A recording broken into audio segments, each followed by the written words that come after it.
I wanted a wedding, not a funeral bride who was diagnosed with breast cancer just a week before her. Charlotte Drake, 34, from Oxfordshire, was diagnosed with breast cancer after discovering a lump while checking her breast while lying in bed. The brand manager, who had dreamed of being a wife and mother since the age of 10, decided to go through with her nuptials to Luke Drake, now 32, in May 2014 because she wanted to have a wedding, not a funeral. Despite having no family history of the disease, Charlotte was diagnosed with an aggressive form of cancer that could have killed her within 2 years. Charlotte, who was initially told by doctors that the lump was just a fatty cyst, admitted she was concerned about going through with the marriage after tests revealed the lump could be deadly. She said, "When I was diagnosed I was 30, had no family history, I didn't smoke, rarely drank and was very healthy. Moments before I went into hospital for my results, I was agonizing over which color dress to buy online for my honeymoon.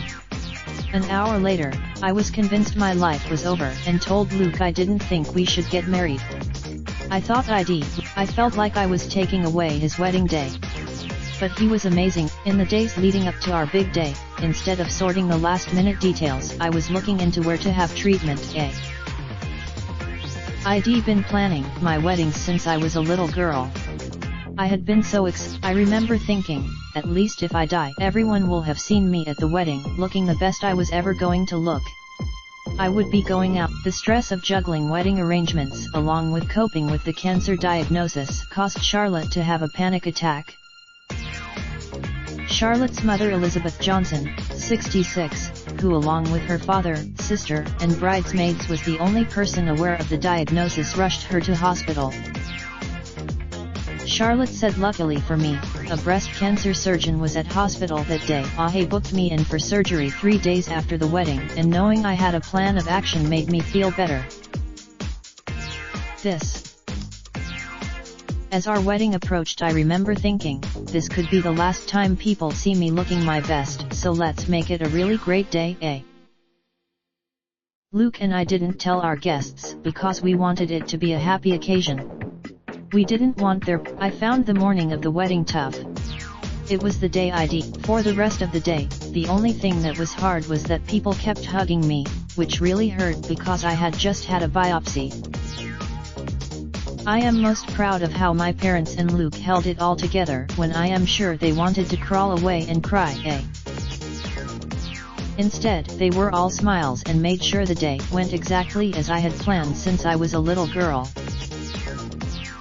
Following the wedding, the couple postponed their honeymoon so Charlotte could have surgery just 3 days after they exchanged vows. A week later, she had another operation so the surgeon could get a clear margin, then she began chemotherapy and radiotherapy. The newlywed urged for her breasts to be removed following the experience but was refused by surgeons who explained that a double mastectomy wouldn't stop the cancer coming back because she didn't carry the BRCA gene. She added, "When I started losing my hair, I bought an electric razor from Argos and told Luke he would have to shave my head. We had fun with it, cutting my hair into a bob, then a mohawk, before taking it all off. After that I wore a..." Charlotte, who had 9 months of chemo, 2 months radiotherapy and then 1 year Herceptin, feared the treatments had affected her chances of becoming a mother. Chemotherapy damaged her ovaries and only 2 eggs were retrieved, both of which were bad quality. The newlywed turned. She recalled, "I was actually out on a work lunch when I first got a positive result. I was overwhelmed. Then when he got back, I handed him a box containing 2 pairs of booties, one pink and one blue. His face was At 30 weeks into her pregnancy, Charlotte hemorrhaged due to having a low-lying placenta and was kept in hospital for the last 6 weeks to be closely monitored.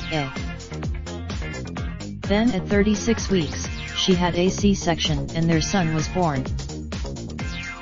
As I looked at Henry and then at Luke, it felt like everything we had been through had been worth it. There are so many." Last month, the pair held Henry's christening in the same church that they got married in.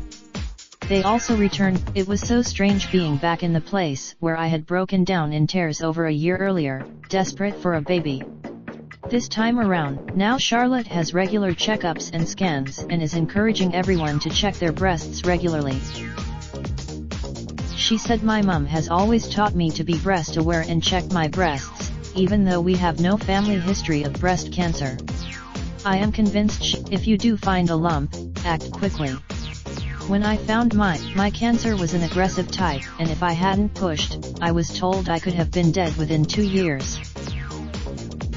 Charlotte is raising funds to support people affected by breast cancer by walking 20 miles at the Breast Cancer Care Pink Ribbon Walk in association with Skechers.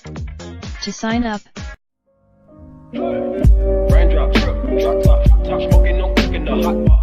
Fucking on your bitch, yeah, that. Looking up, open the park.